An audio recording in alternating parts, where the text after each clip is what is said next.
स्वागत है आपके चैनल आसान है में। चलिए आज शुरू करते हैं बायोलॉजी और 12th क्लास के पहले यूनिट का पहला चैप्टर जिसका नाम है जीवों में जनन रिप्रोडक्शन ऑफ ऑर्गेनिज्म।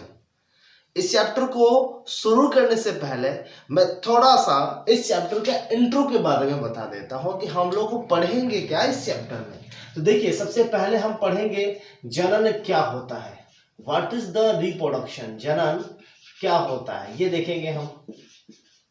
उसके बाद देखेंगे जनन के मेथड कौन कौन से हैं, कौन कौन सी जनन की विधियां कौन कौन सी हैं। समझ पा रहे हो आप लोग क्या, मेथड ऑफ रिप्रोडक्शन। उसके बाद हम देखेंगे लैंगिक जनन क्या होता है, सेक्सुअल रिप्रोडक्शन क्या होता है, लैंगिक जनन क्या होता है। फिर देखेंगे अलैंगिक जनन क्या होता है, असेक्सुअल रिप्रोडक्शन क्या होता है। और अंत में देखेंगे इस चैप्टर से रिलेटिव प्रीवियस ईयर में पूछे गए प्रश्नों के बारे में, और फिर उन्हीं प्रश्नों में से ये हम तय करेंगे कि संभावित रूप से फ्यूचर में कौन कौन से क्वेश्चन पूछे जा सकते हैं। तो इतना सारा हम कवर करेंगे इस चैप्टर में। तो चलिए देर ना करते हैं और शुरू करते हैं।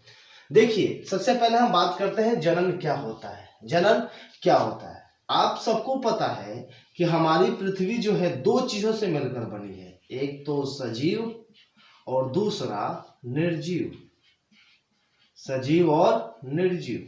सजीव किसे कहते हैं ये आपको भली भांति पता है। सजीव का मतलब कि जो श्वसन क्रिया करते हो, जिनमें वृद्धि होती हो, जो भोजन करते हैं, उन्हें सजीव कहते हैं। और जो सजीव के लक्षणों को नहीं दिखा पाते हैं उन्हें निर्जीव कहते हैं।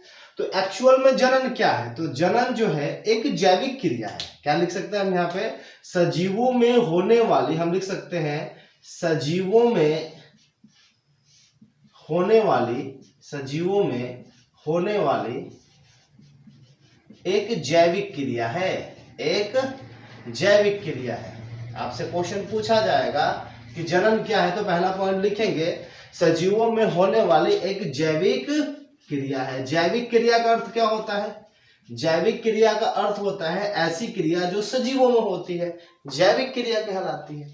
तो फिर इसका डिफिनेशन क्या होगा भाई, परिभाषा क्या होगा। तो इसकी परिभाषा हम लिख सकते हैं बच्चे, इसकी परिभाषा हम क्या लिख सकते हैं, इसकी परिभाषा हम लिख सकते हैं कि सजीवों में होने वाली ऐसी क्रिया, सजीवों में होने वाली, सजीवों में होने वाली ऐसी क्रिया जिसके माध्यम से, क्रिया जिसके माध्यम से, जिसके माध्यम से सजीव अपने जैसे, ध्यान देना, अपने जैसे क्या करते हैं, संतान उत्पन्न करते हैं, संतान उत्पन्न करते हैं। ये बात समझ में आ रही है क्या। परिभाषा आपसे पूछा जाए, एक बार देख ले दो, वीडियो क्लियर आ रही है ना, हाँ बिल्कुल बढ़िया, मस्त। देखो जरा, सजीव किसे कहते हैं, तो सजीव में होने वाला, सजीव है सॉरी जनन क्या है, तो सजीवों में होने वाली एक जैविक क्रिया है। क्लियर हो रहा है क्या। जनन की परिभाषा क्या है, सजीवों में होने वाली ऐसी क्रिया जिसके माध्यम से सजीव अपने जैसे संतान उत्पन्न करते हैं। इसको ऐसे समझ सकते हैं, जैसे मान के चलो कि ये हमारे पास एक प्लांट है, प्लांट है। अब इसी नस्ल के, इसी तरह का यदि दूसरा प्लांट हमें यहाँ उत्पन्न करना होगा तो हम क्या करेंगे, इस प्लांट में सबसे पहले फूल आएगा, फूल आने के बाद यहाँ पे क्या होगा, परागण की क्रिया होगी, निषेचन की क्रिया होगी, अर्थात जनन होगा। और जनन होने के बाद ये फल बनेगा, और फल के अंदर क्या बनेगा, बीज का निर्माण होगा, और इसी बीज से हम इसके जैसे नए पौधे को क्या कर सकते हैं, बना सकते हैं, निर्माण कर सकते हैं। तो यह पूरा प्रोसेस क्या है, जनन कहलाता है। बात समझ में आ रही है।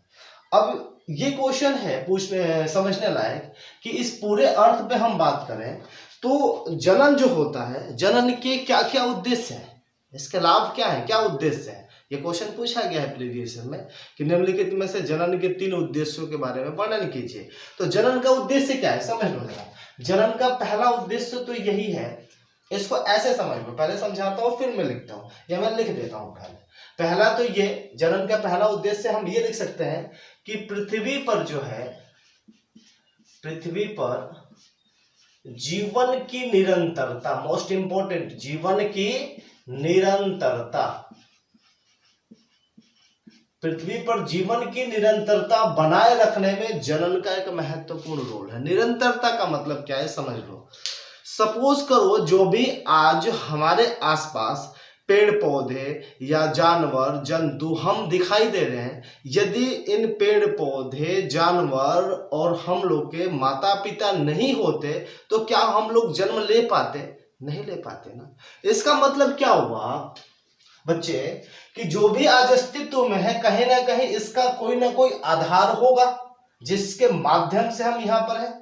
बात समझ रहे हो ना। तो जो ये एक जीवन की निरंतरता बनी है ना, वो किसके कारण बनी है? जनन के कारण बनी है। इसको एग्जाम्पल से समझ सकते हैं। जैसे अभी वर्तमान में हम बात कर सकते हैं, जैसे भारत की हम इस तरीके से बात कर सकते हैं, हम होमोसेपियंस प्रजाति के हैं, मानो होमोसेपियंस प्रजाति के हैं। होमोसेपियंस प्रजाति यदि थी पहले, समझना ध्यान से, और वो अपने समय में विलुप्त हो गई होती तो क्या आज हम लोग होते? या वो जनन करते ही नहीं तो क्या आज हम होते? यहाँ पे नहीं होते। बात समझ रहे हो ना। तो इस बात को हम समझ सकते हैं कि पृथ्वी पर जीवन की निरंतरता में जो है सबसे बड़ा योगदान किसका होता है? जनन का होता है। इसके अलावा हम बात कर ले जाति वृद्धि।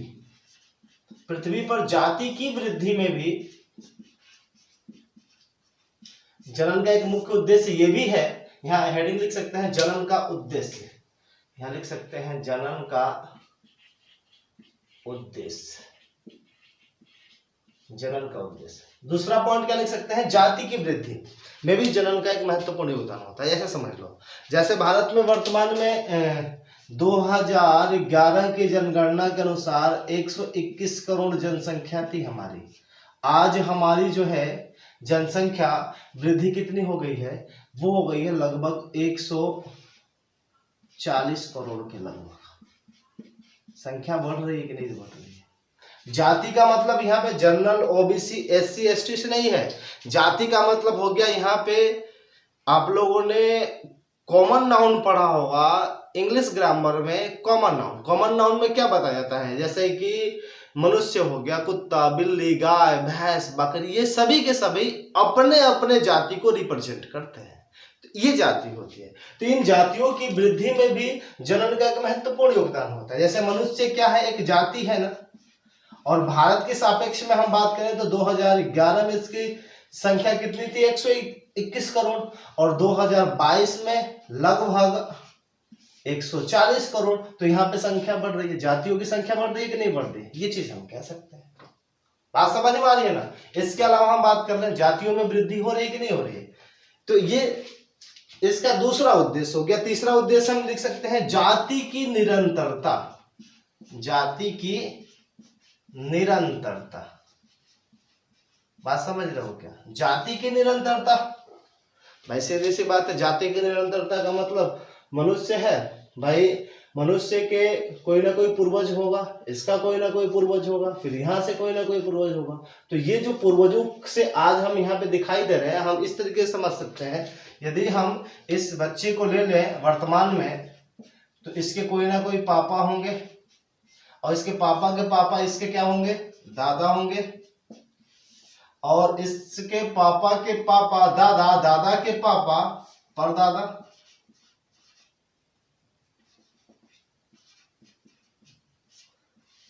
इस लड़के से रिलेट किया जाए तो देखो, इस लड़के का अस्तित्व यदि ये जन्म नहीं करते तो क्या यहाँ पे ये होता? नहीं होता ना। इसका मतलब ये हुआ कि इनके जन्म करने से ये हुआ, इसके जन्म करने से ये हुआ, इसके जन्म करने से ये हुआ।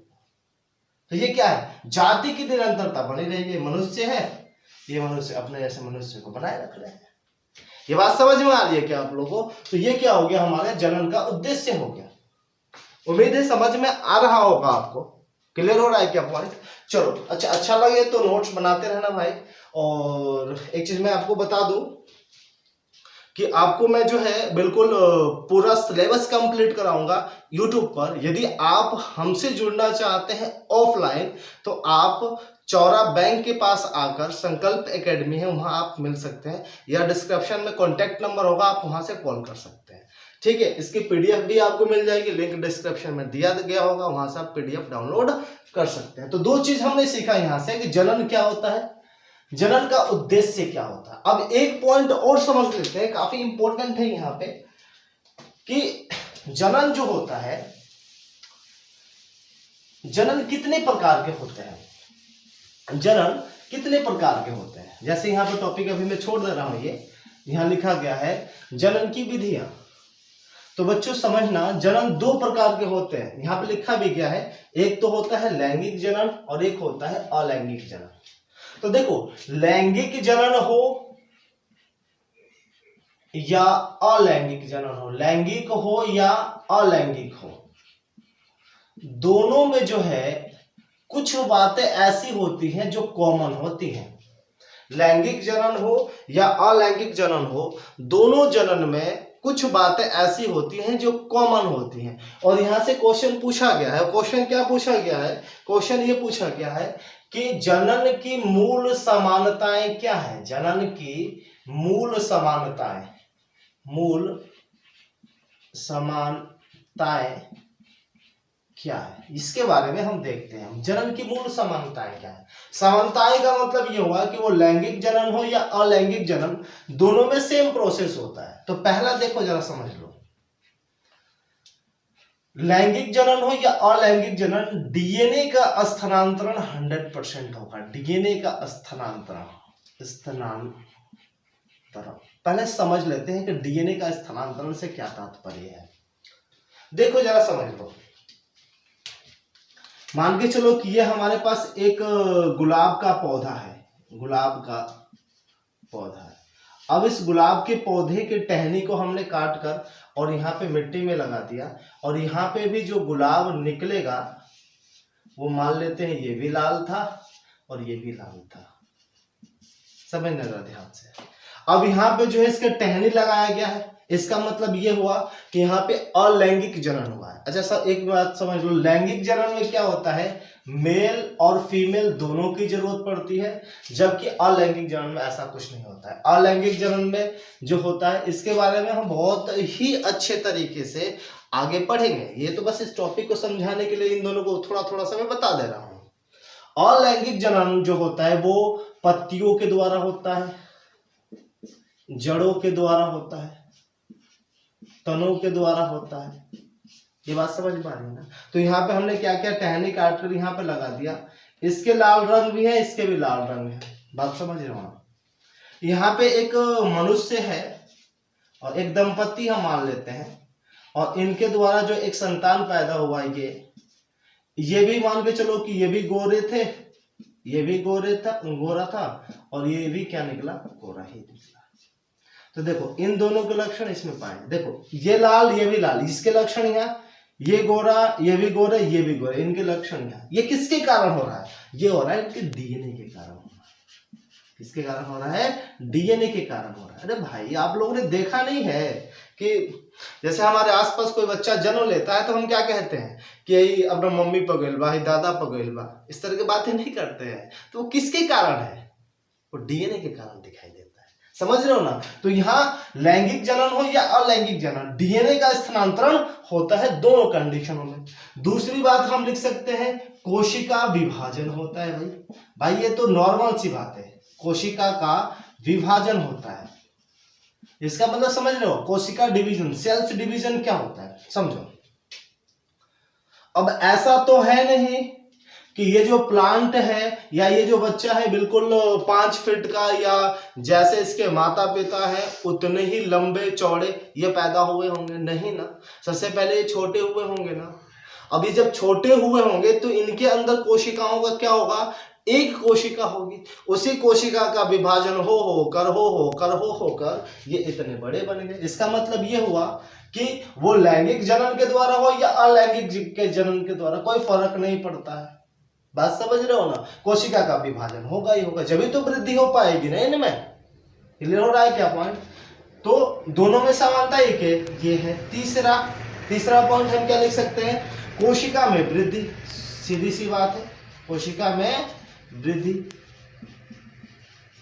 ग्रोथ ऑफ सेल, सेल में क्या होगी, ग्रोथ होगी, जब तो ये बढ़ पाएंगे, बन पाएंगे। छोटा सा ऐसा समझ लो, इसको एक एग्जांपल से मैं समझा देता हूँ दोनों बात को। जैसे समझ लो कि ये एक मेल है, ये एक मेल है और ये एक फीमेल है। इन दोनों ने निषेचन क्रिया किया और यहाँ पे अपने जैसे का एक इन्होंने जायगोट बना दिया। क्या बना दिया, जायगोट। जायगोट को हिंदी में बोलते हैं बच्चे भ्रूण, भ्रूण बना दिया, समझ लेना। अब इस भ्रूण में एक भ्रूण से दो भ्रूण का निर्माण होगा, मतलब इस कोशिका, ये एक तरीके से कोशिका हो गई। अब इसका विभाजन होगा, जब ही तो ये भ्रूण जो है क्या बन पाएगा, शिशु का निर्माण, शिशु बन पाएगा। ये पहला पॉइंट। और इन कोशिका में वृद्धि हो रही है, जब ही तो ये बड़े होते चले जा रहे हैं ना। तो ये दोनों बात एक साथ हम समझ सकते हैं। बात समझ पा रहे हो क्या आप लोग? इसके अलावा हम बात कर सकते हैं भाई कोशिका डिवीजन के लिए, कोशिका ग्रोथ के लिए जो है इसमें जो है आरएनए, प्रोटीन्स और भी अन्य तत्वों का क्या होता है, संश्लेषण होता है। तत्वों का संश्लेषण होता है। संश्लेषण का मतलब होता है एक तरीके से डाइजेशन होना। क्या होना, पाचन होना। बात समझ में आ रही है ना। इन सभी चीजों का क्या होता है, डाइजेशन होता है, जब तो इनको भोजन मिल पाता है, ऊर्जा मिल पाती है और ये वृद्धि करते हैं और ये ग्रोथ करते हैं। बात समझ पा रहे हो क्या आप लोग? तो ये सारी चीजें क्या है, जनन की मूल समानताएं हैं। वो लैंगिक जनन हो या अलैंगिक जनन, ये सारे काम होने ही होने हैं। ये समझ में आ रही है क्या आप लोगों को? काफी इंपॉर्टेंट है ये। आप चाहो तो स्क्रीनशॉट भी ले सकते हो, नोट्स भी बना सकते हो। क्लियर हो रहा है क्या पॉइंट? एक और टॉपिक इसमें छूट रहा है। जैसे एक वर्ड आता है जीवन काल, मैं यहां लिख रहा हूं इसको। जीवन काल क्या होता है? जीवन काल, जीवन काल का अर्थ होता है बच्चे, कोई भी सजीव जन्म लेगा तो इसकी मृत्यु तय है, इसमें कोई शक नहीं है। कोई भी सजीव जन्म लेगा तो उसकी मृत्यु तय है। और जन्म और मृत्यु के बीच में जो समय होता है इसी को बोलते हैं क्या, जीवन काल बोलते हैं। क्वेश्चन एक नंबर में पूछा गया है। इसके अलावा क्वेश्चन ये भी पूछा गया है कि कछुआ जो बरगद के जो पेड़ है, बरगद का, इसका जीवन काल कितना होता है, तो 200 वर्ष होता है। केले का जीवन काल कितना होता है भाई, तो केले का जीवन काल 25 वर्ष होता है। वर्तमान में मानव का जीवन काल कितना है, पहले 100 वर्ष था, अब ये लगभग 80 वर्ष हो गया है।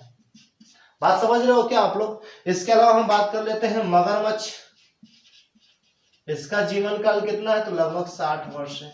ये तमाम क्वेश्चन पूछे गए हैं पेपर में एक एक नंबर में, तो याद रखना आप लोग। बात समझ रहे हो ना कि जीवन काल क्या होता है, जन्म और मृत्यु के बीच का जो समय होता है जीवन काल होता है। अलग अलग जातियों का अलग अलग जीवन काल होता है। तो यहाँ पे हम लोगों ने क्या देखा, 2-3 चीजें देखा। जनन क्या होता है, जनन में समानताएं क्या होती हैं। इसके अलावा हम लोगों ने ये देखा जनन के कौन कौन से उद्देश्य है, जीवन काल क्या है, किस किस के क्या जीवन काल है, जनन की विधि कौन सी है। तो जनन की 2 विधियां होती है, मैंने अभी बताया, लैंगिक विधि और एक होती है अलैंगिक विधि। तो उम्मीद है समझ में आया होगा। अगली वीडियो में हम डिस्कशन करेंगे लैंगिक जनन क्या होता है, what is the sexual reproduction क्या होता है, इसके क्या क्या कौन कौन से सिस्टम है, इसमें कौन कौन से अंग यूज होते हैं, वो सारी बात हम करेंगे। लैंगिक जनन से पहले की प्रक्रिया क्या है, लैंगिक जनन के बाद की प्रक्रिया क्या है, वो सारी चीज हम डिटेल से पढ़ेंगे। तो उम्मीद है आज की क्लास आपको अच्छी लगी होगी। तो अच्छी लगी हो तो लाइक करें, सब्सक्राइब करें और शेयर करना तो बिल्कुल भी ना भूलें। अपने जैसे दोस्तों से आप इस वीडियो से जुड़ सकते हैं। इसके अलावा यदि आप चाहते हैं मेरे से ऑफलाइन जुड़ना तो आप चौरा बैंक के पास संकल्प एकेडमी, एक बार मैं फिर से बोलता हूं, संकल्प एकेडमी पे आप क्या कर सकते हैं, आकर विजिट कर सकते हैं। इसके अलावा आप चाहें तो नंबर है मेरा 73, इस नंबर को नहीं, इस पे 7905164107, इस नंबर पे आप कांटेक्ट कर मेरे से बात कर सकते हैं। तो चलिए आज की क्लास यहीं तक, फिर अगले वीडियो में मिलते हैं। जब तक आप खुश रहिए, धन्यवाद।